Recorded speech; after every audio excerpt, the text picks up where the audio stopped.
ऊंचे पहाड़ों और घने जंगलों के बीच बसे एक दूरदराज के गांव में एक परेशान करने वाली किंवदंती मौजूद थी। ग्रामीणों ने दबी जुबान में उस खतरनाक भूत के बारे में बात की जो सूर्यास्त के बाद उनके गांव में छाया रहता था। उन्होंने कहा कि भूत फटे हुए कपड़े पहने हुए एक भयावह आकृति थी जिसकी खोखली आंखें जलते अंगारों की तरह चमक रही थीं।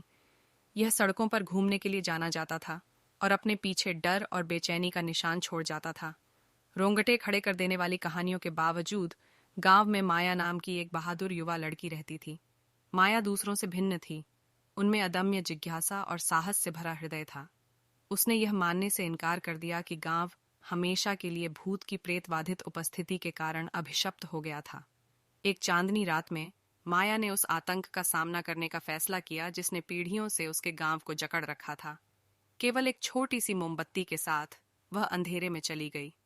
जब वह छायादार सड़कों से गुजर रही थी तो हवा ने भयानक धुनें फुसफुसाईं। मोमबत्ती की रोशनी जमीन पर टिमटिमाती आकृतियां बिखेर रही थीं। अचानक हवा के एक ठंडे झोंके ने माया की मोमबत्ती को बुझा दिया, जिससे वह पूरी तरह अंधेरे में डूब गई। उसका दिल जोरों से धड़क रहा था, लेकिन उसने डर के आगे झुकने से इनकार कर दिया। दांत पीसते हुए उसने फिर से मोमबत्ती जलाई और अपनी यात्रा जारी रखी। जैसे ही वह गांव के अंदर चली गई, माया को कुछ दूरी पर एक धीमी रोशनी टिमटिमाती हुई दिखाई दी। यह बाहरी इलाके में एक परित्यक्त घर से आ रहा था। प्रत्येक कदम के साथ उसकी मोमबत्ती की रोशनी ने किंवदंती के पीछे की सच्चाई को उजागर किया। भूत की जगह पर सैमुअल नाम का एक अकेला बुजुर्ग व्यक्ति खड़ा था। सैमुअल वर्षों से एकांतवास में रह रहा था। एक ऐसी बीमारी से पीड़ित था जिसके कारण उसकी आंखें अंधेरे में चमकने लगती थीं। गांव वालों ने उसे भूत समझकर त्याग दिया था। माया सावधानी से घर के पास पहुंची। सैमुअल को देखकर उसका दिल नरम हो गया।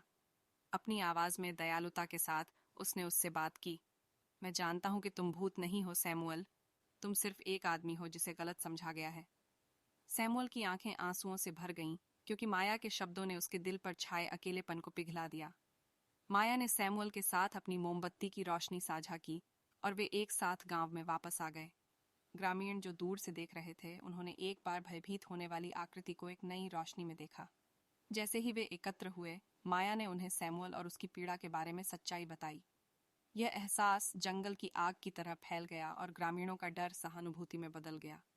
उन्होंने सैमुअल का समुदाय में वापस स्वागत किया और उसकी आंखों में अब कोई भयानक रोशनी नहीं थी।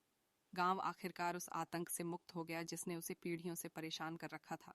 भूत की कथा करुणा और समझ की कहानी बन गई। एक अनुस्मारक की दिखावा धोखा दे सकता है, और गांव के मध्य में माया नाम की एक युवा लड़की ने दिखाया था कि अंधेरे के सामने भी साहस और करुणा की एक मोमबत्ती दुनिया को रोशन कर सकती है। कहानी का नैतिक: भय और पूर्वाग्रह को समझ और दयालुता से दूर किया जा सकता है, जैसा कि गांव में आतंक का सामना करने और किंवदंती के पीछे की सच्चाई की खोज करने के माया के बहादुर कार्य से पता चलता है।